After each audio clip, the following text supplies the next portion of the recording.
জল ছাড়া ছাতু মাখবো কি করে?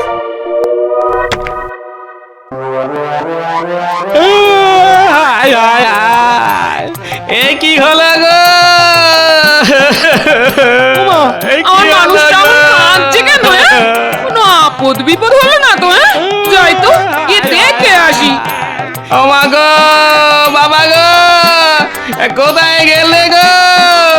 এই বলি আমার বাচ্চাদের মতো হাত পা ছুড়ে কাঁদছো কেন? শুধু হাত পা নয় গিন্নি, আজ আমি ভগবানের দেওয়া বুদ্ধিটাও কাজে লাগাচ্ছি।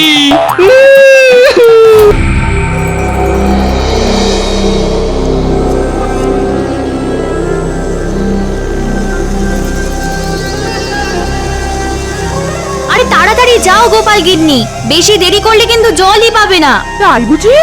তবে যাই। উফ, কি দিনকাল পড়লো বলো তো, রাজ্যে এক ফোঁটা জল নেই। ঠিকই বলেছো, এক কলসি জল আনতে 4 ক্রোশ পথ পায়ে হেঁটে যেতে হচ্ছে। বাবা, এমন জলের আকাল পড়বে স্বপ্নেও ভাবিনি। চলো চলো, কথা না বাড়িয়ে পা বাড়াও, বাড়ি গিয়ে রান্না চাপাতে হবে তো। আমাদের তো নাওয়া খাওয়া সব মাথায় উঠেছে, জল ছাড়া জীবন চলে নাকি?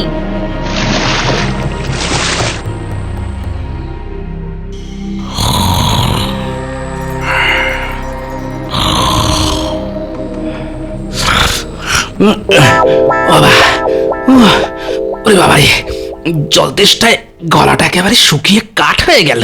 তেষ্টার চোটে এত সুন্দর ঘুমটাও চটকে একেবারে চচ্চড়ি হয়ে গেল। দূর।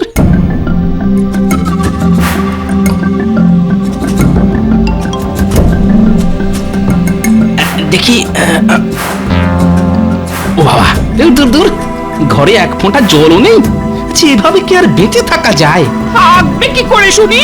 কত করে বললাম যাও গিয়ে এক কলসি জল নিয়ে এসো, কিন্তু কে কার কথা শোনে? ওই তো তুমি জল নিয়ে এসেছো। দাও তো গিন্নি, দাও দাও দাও। আরে আরে সাবধানে, পড়ে যাবে যে। ও প্রাণটা একেবারে জড়িয়ে গেল।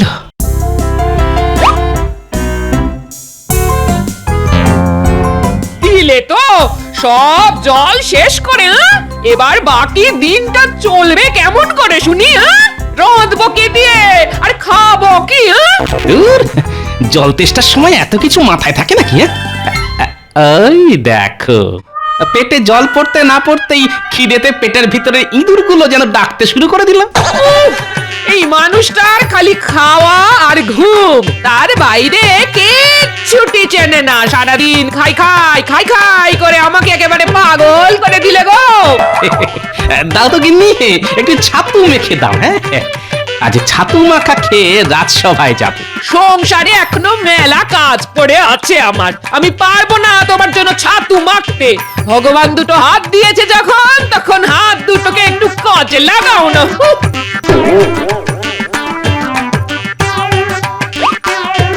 যা, এই রে, আজ দেখছি গিন্নির মাথায় গরম উনুন জ্বলছে।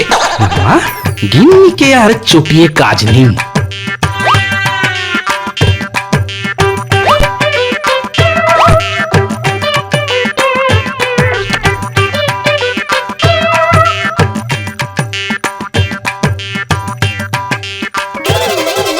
যা, জল ছাড়া ছাতু মাখবো কি করে?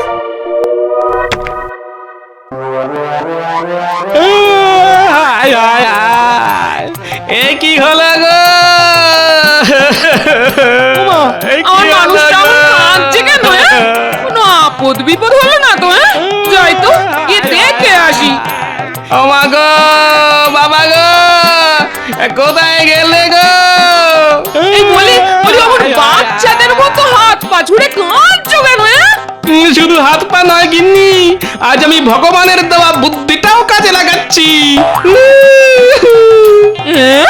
নয়, হ্যাঁ, ঘরে এক ফোঁটা জল নেই, তাই তো এমন হাত পা ছুঁড়ে কাঁদছি। চোখ থেকে জল বেরোলে সেই জল দিয়ে ছাতু মেখে খাবো। ও মা গো, বাবা গো, হায় হায়, এ তুমি কার সঙ্গে আমাকে সংসার করতে লাগালে গো ভগবান? হায় হায় হায় হায়। মহারাজ, আজ কিন্তু আমি বেশি কথা বলবো না, একদম চুপটি করে বসে থাকবো, আগে থেকেই বলে দিলাম। হ্যাঁ। কেন কেন সেনাপতি, তোমার বুঝি গলা ব্যথা? না মহারাজ, গলা আমার একদম ঠিকই আছে, সমস্যাটা হলো জল নিয়ে। বেশি কথা বললে আমার আবার জল তেষ্টা পায়। মহারাজ, রাজ্যে রাজ্যে জলের সমস্যা দিনকে দিন বাড়ছে। জল আনতে রাজ্যের প্রজারা ওই 4 ক্রোশ পথ হেঁটে রাজ্যের শেষ প্রান্তে যে হাত শুকনো জলাশয়টা আছে সেখানে যেতে হচ্ছে। হ্যাঁ মহারাজ, জলের অভাবে আমার বাড়িতে রান্না বান্না সব শিখে উঠেছে। মহারাজ, আসার সময় দেখে এলাম চাষের জমিতে ফাটল ধরেছে, ধান গাছগুলো সব শুয়ে পড়েছে। এইভাবে চলতে থাকলে চাষবাস মাথায় উঠবে, রাজকোষ পুরো ফাঁকা মাঠ হয়ে যাবে। তখন নবাব বাহাদুরকে খাজনা দেবেন কি করে? বিপদ বিপদ, এ তো মহা বিপদে পড়া গেল দেখছি। বিপদ বলে বিপদ, জলের অভাবে আজ আমাকে আধ ভেজা ছাতু খেয়ে রাজসভায় আসতে হলো যে। আধ ভেজা ছাতু, লোকে জলের অভাবে মরছে আর তুমি ছাতু ভিজিয়ে জল নষ্ট করছো গোপাল। আগে আমি নিজের ভাগের জল দিয়েই ছাতু ভিজিয়েছি মন্ত্রী মশাই। নিজের ভাগের জল মানে? এই, কি কি কি বলতে চাইছো গোপাল, একটু খুলে বলো তো। তবে শুনুন মহারাজ, আমি ছাতু ভেজানোর জন্য জল না পেয়ে হাত পা ছুঁড়ে কাঁদতে শুরু করলাম। কাদার ফলে আমার চোখ দিয়ে সামান্য জল বেরিয়ে এলো, আর আমি আমার চোখের জল দিয়ে ছাতু মেখে খেয়ে নিলাম।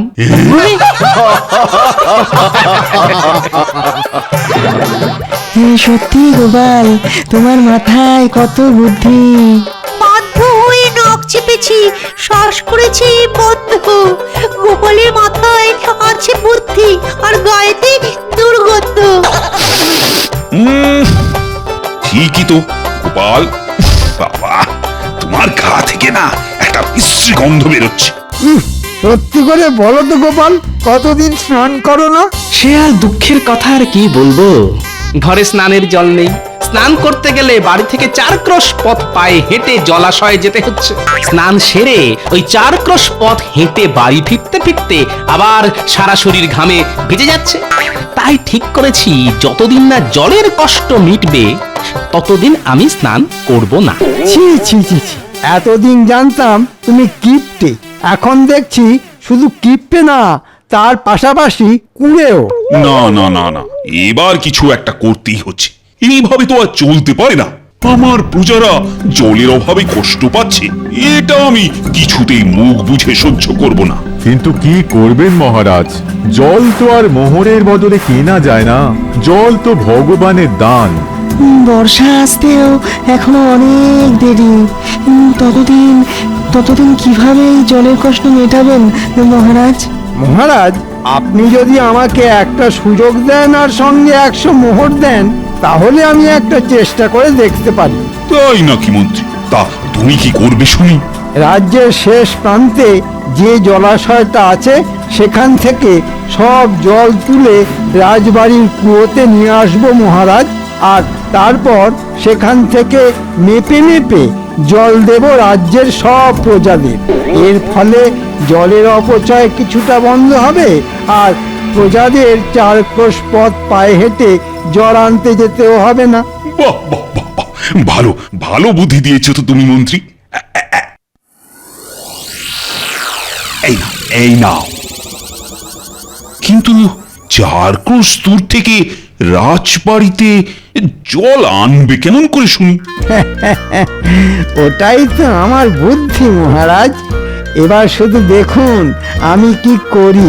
দেখবেন মন্ত্রী মশাই, 4 ক্রোশ দূর থেকে জল আনতে গিয়ে যেন নিজেই শুকিয়ে শুটকি মাছ হয়ে যাবেন না। এমনিতেই আপনার শরীরের যা হাল। ভালো হচ্ছে না কিন্তু গোপাল, এই বলে দিলাম।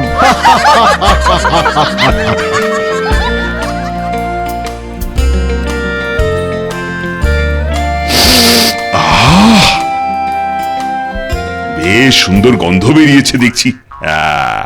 আজ কি রান্না হয়েছে রানী? আজ তোমার পছন্দের আলু পোস্ত, মাছের ঝোল আর খাসির মাংস রান্না করেছি। বাবা বাবা বাবা, দাও দাও, আর দেরি করো না, আমি যে আর অপেক্ষা করতে পারছি না।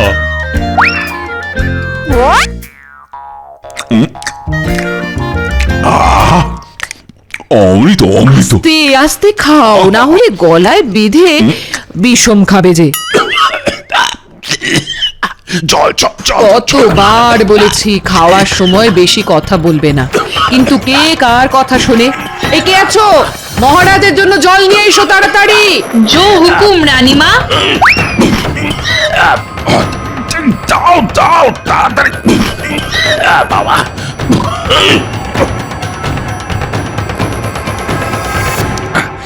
কি মাত্র এইটুকু জল? এতে যে আমার অর্ধেক গলাও ভিজলো না। আগে রন্ধনশালায় আর এইটুকুই জল বেঁচেছিল মহারাজ। সে কি?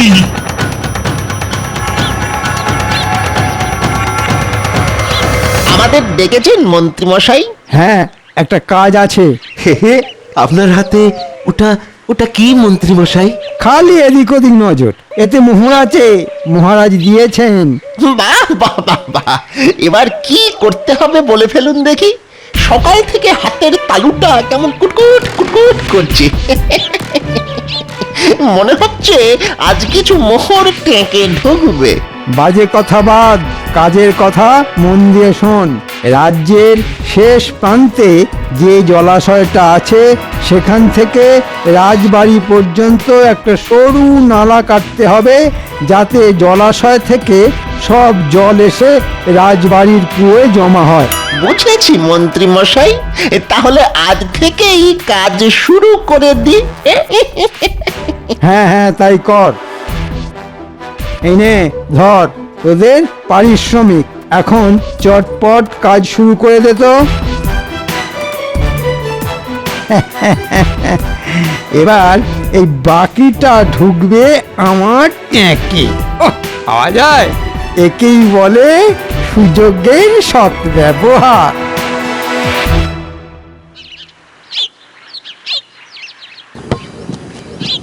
দেখুন মহারাজ, এইভাবে নালা কেটে যদি জলাশয়ের সঙ্গে যোগ করে দেওয়া যায় তাহলেই কাজ শেষ। জল নিজে থেকে এসে পড়বে রাজবাড়ির কুয়োয়। বাহ মন্ত্রী বাহ, তোমাকে যতটা বোকা ভাবতাম তুমি দেখছি ততটা বোকা নও। মহারাজ, আপনি আমার প্রশংসা করছেন না নিন্দা করছেন, মানে কিছুই বুঝতে পারছি না।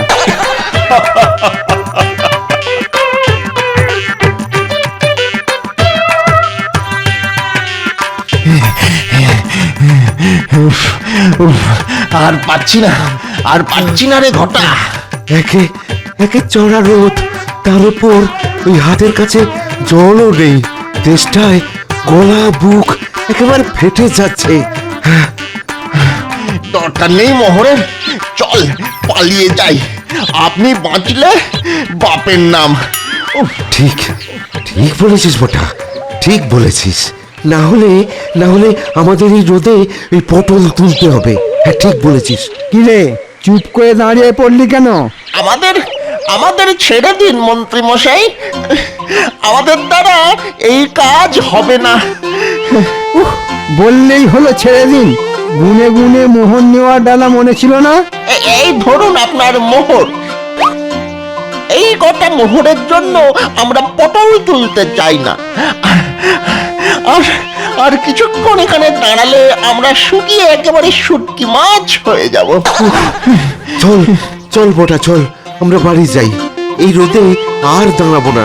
চল চল। কি মন্ত্রী, আমি যে তোমাকে 100 মোহর দিলাম, তা ওরা তোমায় মাত্র 10 মোহর ফেরত দিল কেন? তাহলে বাকি মোহর কোথায় গেল? মানে বাকি মোহরগুলো আমার কাছেই আছে মহারাজ, সময় মতন ওদের ঠিক দিয়ে দিতাম। তোমাকে চিনতে আমার আর বাকি নেই, কোনো কাজ হবে না তোমার দ্বারা। মরকট কোথাকার, বাকি মোহরগুলো আজকের মধ্যে ফিরিয়ে না দিলে না তোমার গর্দান নেব, এই আমি বলে দিলাম।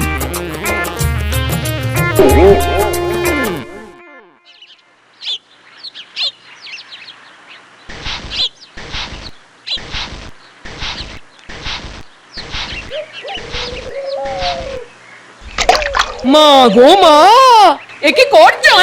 জল মেপে খরচা করছি গো গিন্নি। মুখ ধুয়ে জলটা বাইরে না ফেলে এই পাত্রের মধ্যেই ফেলছি। ইস, ছ্যা, ছ্যা, ছ্যা, ছ্যা, ছ্যা, ছ্যা।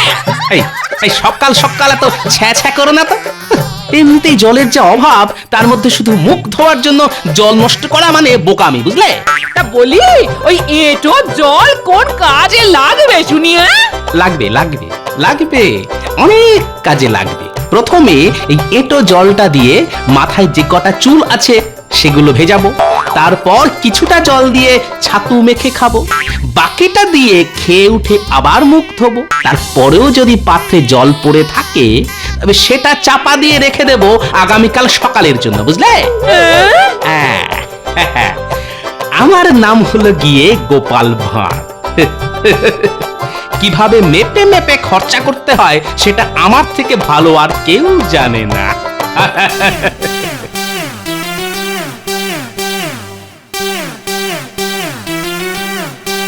কি ব্যাপার মহারাজ, আপনাকে দেখে বড় চিন্তিত মনে হচ্ছে।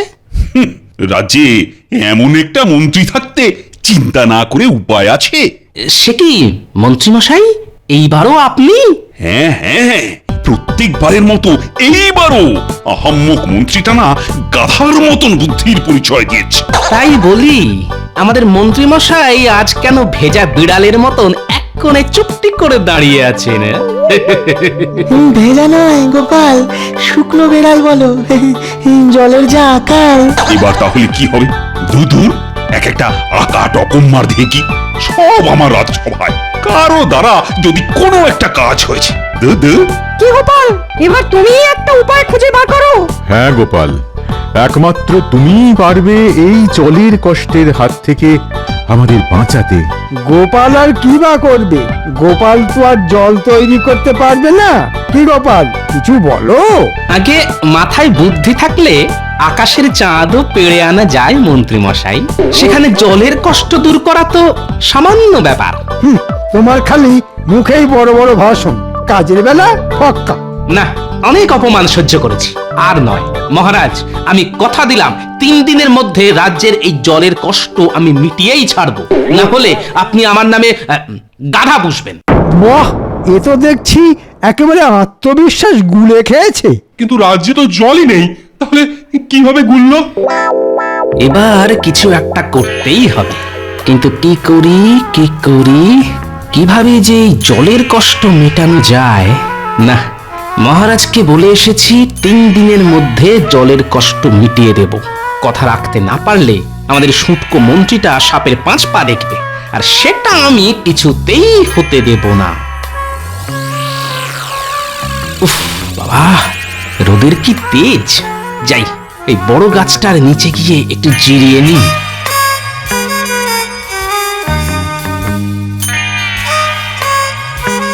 এহে, আশেপাশের সব চারা গাছগুলো প্রায় শুকিয়ে আধমরা হয়ে গেছে দেখছি। কেবল এই বড় গাছগুলো ঠিক আগের মতোই আছে, যেন বড় গাছগুলোর জলের অভাব মালুমই হচ্ছে না। কিন্তু এমন কেন? বিজ্ঞান, এর উত্তর দিতে পারবে একমাত্র বিজ্ঞান।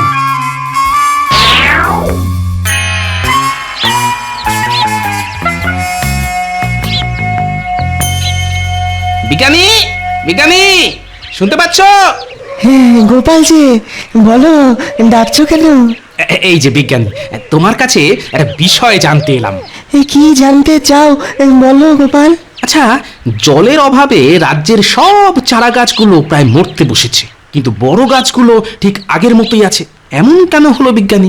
কারণ বড় গাছের শেকড় মাটির অনেক গভীর পর্যন্ত গেছে, তাই বড় গাছগুলো মাটির নিচ থেকে জল টেনে জীবন ধারণ করছে গোপাল। কিন্তু চারা গাছগুলোর শিকড় মাটির গভীরে যেতে পারেনি, তাই জলের অভাবে সব চারা গাছগুলো মরতে বসেছে গোপাল। তাই নাকি? গাছ মাটির নিচে থেকে জল নিয়ে বেঁচে থাকে? হ্যাঁ গোপাল, আর এই দিক থেকে সবচেয়ে এগিয়ে ইউক্যালিপটাস বা নীলগিরি গাছ, যেখানে জলস্তর সবচেয়ে উপরে, সেখানে এই গাছ জন্মাতে দেখা যায়। আমাদের রাজ্যে এই গাছ আছে বিজ্ঞানী? থাকবে না কেন, নিশ্চয়ই আছে গোপাল। কিন্তু কেন বলো তো? সাবাস, পেয়েছি, একটা উপায় খুঁজে পেয়েছি।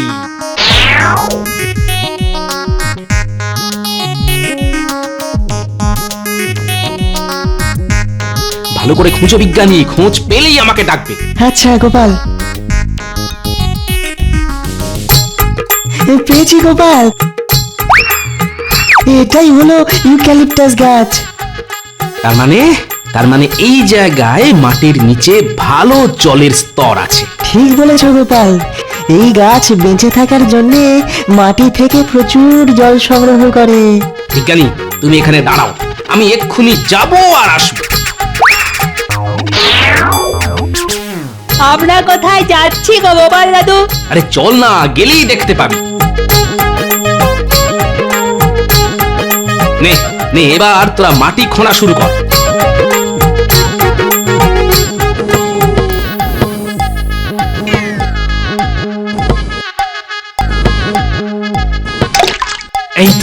এই তো যেটা ভেবেছিলাম সেটাই হয়েছে।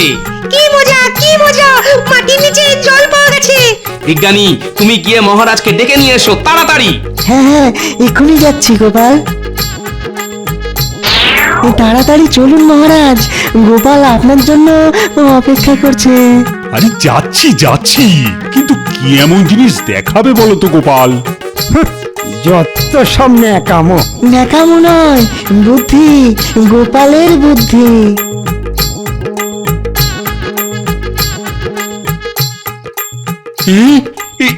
এখানে এত জল এলো কিভাবে?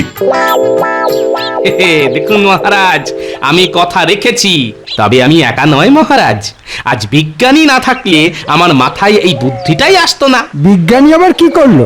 বিজ্ঞানী তো আমাকে ইউক্যালিপটাস গাছ সম্পর্কে বলল, আর শুনেই আমার মাথায় এই বুদ্ধিটা খেলে গেল।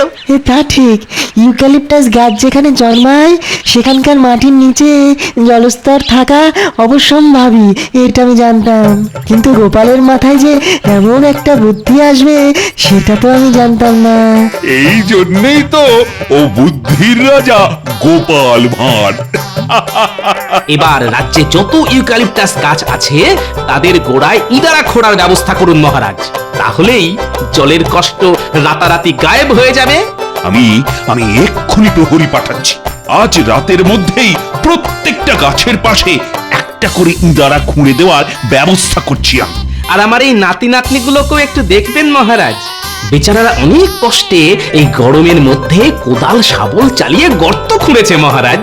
শুধু নাতি নাতনি নয়, নাতি নাতনিদের সঙ্গে ওদের দাদুকেও আমি পুরস্কার দেব। আহ, কথাটা শুনে প্রাণটা জুড়িয়ে গেল মহারাজ। ঠিক যেমন জল তেষ্টার পর গলায় জল পড়লে প্রাণটা জুড়িয়ে যায়।